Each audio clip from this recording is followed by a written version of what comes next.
My name is Ella. I'm 24 years old. I live in a small town with my parents and 4 sisters. Our house is full of noise and laughter. My mother always talks about marriage. She dreams of rich husbands for all her daughters. My father is quiet and kind. He likes to read books in his study. I am the second daughter. My older sister Grace is calm and sweet. Everyone loves her. I am more direct. I speak my mind, sometimes. People think I am proud, but I just say what I feel. One morning, my mother ran into the living room with excitement. Girls, listen. A new man has moved into the big house near the park. His name is Mr. Ben Lawson. He is young and rich. She smiled wide. He must be looking for a wife. My sisters laughed, but we were all curious. A week later, there was a charity event in town. Mr. Lawson was there, dressed neatly in a blue suit. He looked friendly and smiled at everyone. He talked to many people, including my sister Grace. They seemed to get along very well. Mr. Lawson came with his friend, Mr. Daniel Reed.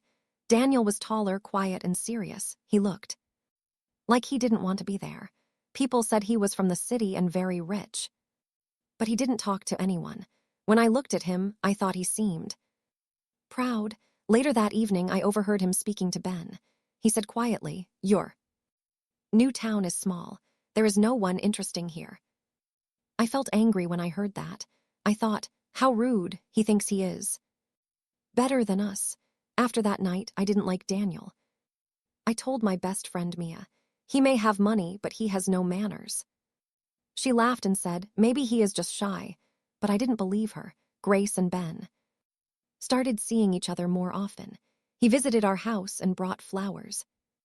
My mother was very happy. She told everyone, "Grace will soon be engaged." I was happy for my sister, but I didn't like seeing Daniel with them. He was polite but distant. Whenever he spoke to me, his words were short. He made me feel like he was judging me. One day, Ben invited us to a small dinner at his home. It was a nice evening. Everyone laughed and talked. Daniel sat across from me. I tried to ignore him, but during dinner he asked me questions about my job. I work as an English teacher at a small school. He asked if I liked it. I said, "Yes, I love my job." He looked surprised. "It must be difficult to teach small children," he said. "It is," I replied. "But it is also beautiful." His eyes softened for a moment, but then he turned away. I thought he was strange sometimes. Kind, sometimes cold. After dinner there was music. Grace and Ben danced together. Daniel stood near the window watching. I was standing nearby when he spoke softly. "You don't like dancing?" I said, "I do, but only with someone I like." He smiled slightly. "Then I hope you find someone you like soon." His tone was teasing, but I thought he was making fun of me. I felt my face grow hot. "Thank you, Mr. Reed," I said sharply. "I don't need your advice." Then I walked away. I didn't see the small smile that formed on his face as I left. The next few weeks were full of small town gossip. Everyone talked about Grace and Ben, but one morning Ben suddenly left town.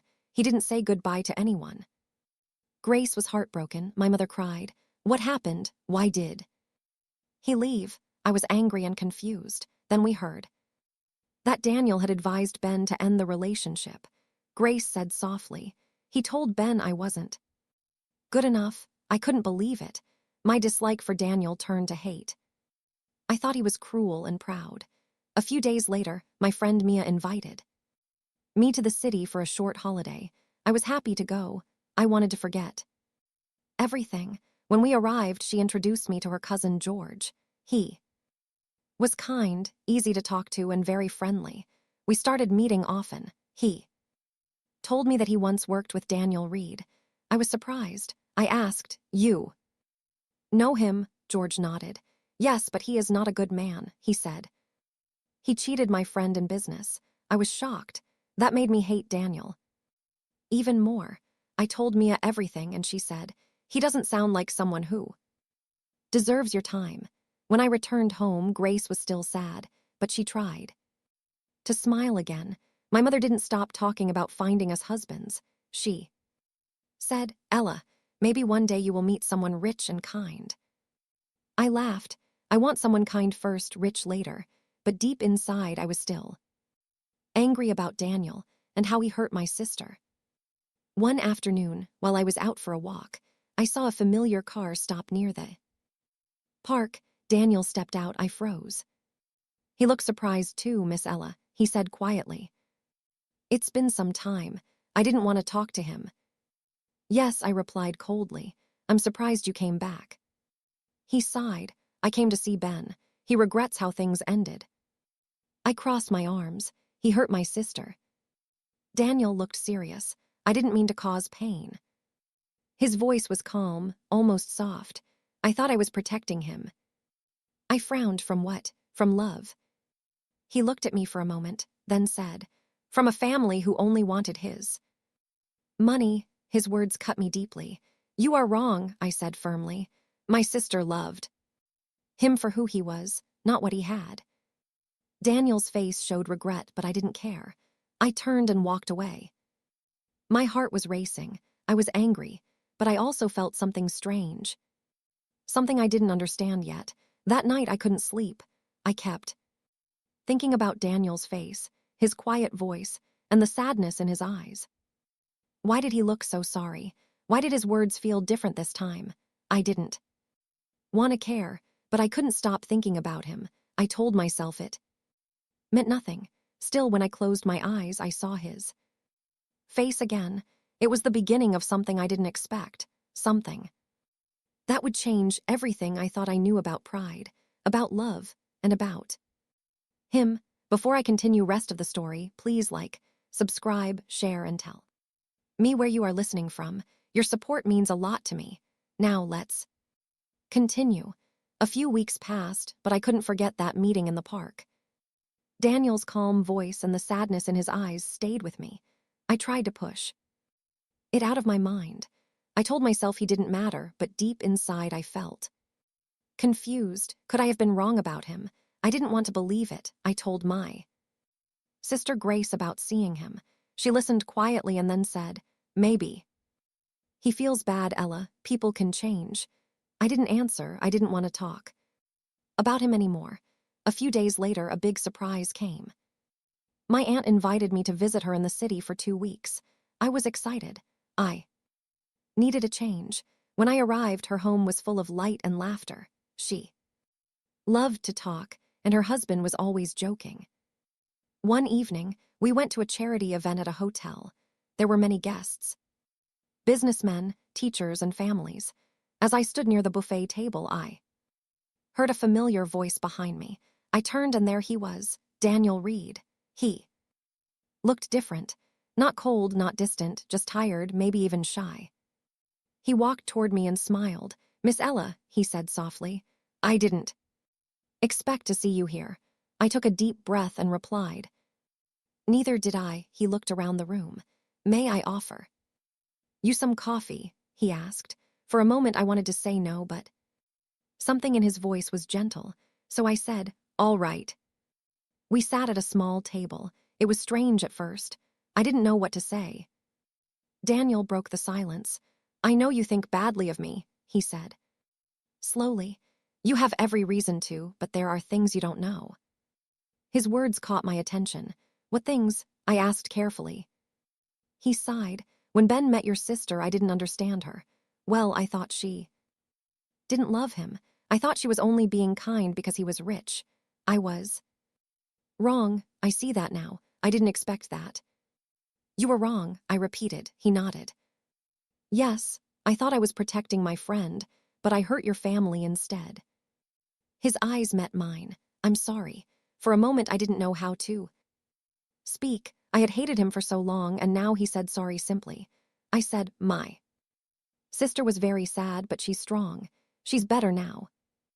Daniel gave a small smile. "I'm glad to hear that." We talked for a long time. The conversation was calm and easy. He asked about my school, my students, and my dreams. He listened with interest. It was not the same man I met before. When we said goodbye, he asked if he could See me again, I said maybe. That night I couldn't sleep again, but this time it wasn't anger. It was curiosity. Why did he seem so honest now? Why did I feel so peaceful when he listened to me? I told myself it was nothing, but my heart didn't believe that. The next morning, he sent a message. It said, "Would you like to visit the art gallery today? There's an exhibition you might enjoy." I smiled. I didn't know he liked art. I said yes. When I met him at the gallery, he looked simple and relaxed, not like the proud businessman from before. We walked together looking at the paintings. One picture caught my eye, a woman standing alone in a storm. "She looks strong," I said. Daniel replied, "Like you." I felt my cheeks grow warm. I didn't know what to say. After the visit, we sat outside for coffee. Daniel told me about his family, his work, and his life in the city. He said, "I have money, yes, but sometimes it feels empty. I wanted people to respect me. I didn't realize that respect without kindness means nothing." I listened quietly. For the first time, I saw him as human, not just rich and proud. "Maybe you were lonely," I said softly. He looked at me and nodded. Maybe I was. We met a few more times that week. Each time our talks became easier, I started to enjoy his company. He wasn't perfect, but he was kind and thoughtful. One evening, it began to rain. We stood under a small shop roof waiting for a taxi. Daniel looked at me, his hair wet, his face calm. "Ella," he said gently, "I know I was wrong before. I judged you and your family. I was foolish. But since meeting you again, I've come to respect you deeply. You are honest, strong, and kind. I don't know when it happened, but I've fallen in love with you." My heart stopped. I didn't expect those words. I didn't know what to say. For a moment, all I could hear was the sound of rain. I looked at him, trying to read his face. He looked serious, not proud. Not joking, just sincere, but I still remembered my pain. "You hurt my sister," I said quietly. "You hurt me too." He nodded. "I know, and I'm ready to accept that. I only ask for a chance to prove myself." I felt confused. I had hated him for months. Now he was standing in front of me saying he loved me. I didn't trust my feelings. "I need time," I said finally. He nodded again. "Take all the time you need." Then he smiled sadly and stepped into the rain to find a taxi. I watched him go, my heart full of questions. The next few days, I thought about him. Often, I remembered how he used to be proud and cold, but now he was gentle. I remembered his apology and his quiet kindness. I wanted to tell someone, but I couldn't. Even Grace didn't know. I didn't want her to think I had forgotten what he did. Then one morning, something unexpected happened. Ben came back to town. He came straight to our house. Grace was shocked to see him. My mother almost screamed with joy. Ben said he had made a mistake leaving her. He explained that Daniel had told him the truth about his own pride and that he was sorry for what he had done. He made me see how wrong I was. Ben said he's a good man, Ella. You should know that. Those words surprised me. Daniel had helped Ben make things right. Maybe he really had changed. Grace forgave Ben, and soon they were together again. Everyone in the house was happy, everyone except me. I was happy for Grace, but I couldn't stop thinking about Daniel. I wanted to see him, but I didn't know how. A week later, I received a message from him. It said, "I'm glad your sister and Ben are together again. They deserve happiness. Take care, Ella." There was no request to meet, no extra words, just that. It made my heart ache. I realized I wanted to see him again, not just to thank him, but because I missed him. That evening, I went for a walk near the park where we first met. The air was cool, and the sunset painted the sky pink. I didn't expect to see him there. But as I turned the corner, there he was. He looked surprised, too. "Ella," he said softly, "I didn't think you'd come here." I smiled shyly. "I didn't think you'd be here either." For a moment, we just stood there. Then I said, "Thank you for helping Ben and Grace. You didn't have to, but you did." He smiled a little. "I wanted to make things right." I looked at him carefully. You did, and you were right about one thing. He looked confused. What's that? I took a deep breath. Sometimes pride stops us from seeing the truth. His eyes softened. Does that mean you forgive me? I smiled. Maybe I already have. He looked at me for a long time and then he said, that's enough for me. The wind blew softly between us. We walked together, slowly talking about simple things.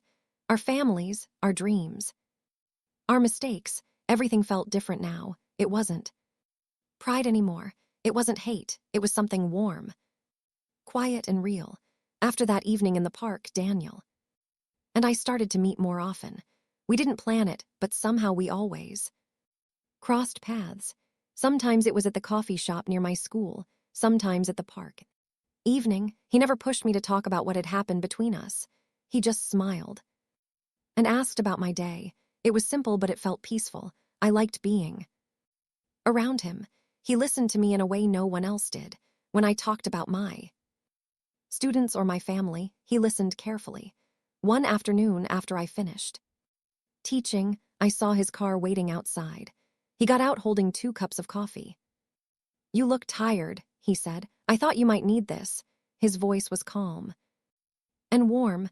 I took the cup and smiled. Thank you, I said quietly. It was a small thing, but it meant a lot to me. That evening, we sat on a bench under the big oak tree near the school. The air smelled like rain. I looked at him and said, you've changed a lot, Daniel. He smiled softly. Maybe I just stopped pretending. I used to think I had to be perfect to earn respect, but you taught me something different. I raised an eyebrow. What did I teach you? He looked into my eyes and said that real respect comes from kindness, not pride. His words touched my heart. I didn't say anything for a while. Then I whispered, I was wrong too. He looked surprised. About what? I smiled sadly. About you. I judged you before I knew you. He shook his head. Maybe I deserved that. We both laughed quietly, and for the first time the silence between us felt gentle, not heavy. Days turned into weeks and life felt calm again. Grace and Ben got engaged and our house was full of laughter. My mother couldn't stop smiling. She said, Ella, now it's your turn. I laughed, but inside I thought of Daniel. I didn't know what we were yet. We weren't together, but something was growing between us slowly, softly, like a flower after a long winter. One afternoon, my school held a charity event for children. I was helping organize it when I suddenly saw Daniel walk in with a big box of books and toys. I said, surprised. He smiled. You said your students needed books, so here I am. The children were happy, running around him, thanking him, seeing him with them made my heart feel full. He wasn't the proud man I once thought he was. He was kind, patient, and simple. After the event, as the sun began to set, I found him standing near the school gate. Thank you for helping, I said. You made the children so happy. He looked at me with a small smile. I should be the one thanking you. You've changed how I see the world. Tilted my head, teasing. Oh, really? How? He smiled wider. I used to believe that money and power were everything. Now I know that love, honesty, and kindness are worth more. My heart beat faster. There was something in his eyes that made me feel safe. For a long moment, we just looked at each other. Then I said softly, maybe we both learned something. He nodded. Maybe we did. That night I couldn't stop thinking about him. I realized I wasn't angry anymore. The past didn't hurt me like before. I remembered the first time we met, how proud and cold he was. Now he was gentle and open. And I remembered how proud I was too, how quick I was to judge him. We had both changed. Maybe this was what love really meant. Learning to see someone with new eyes.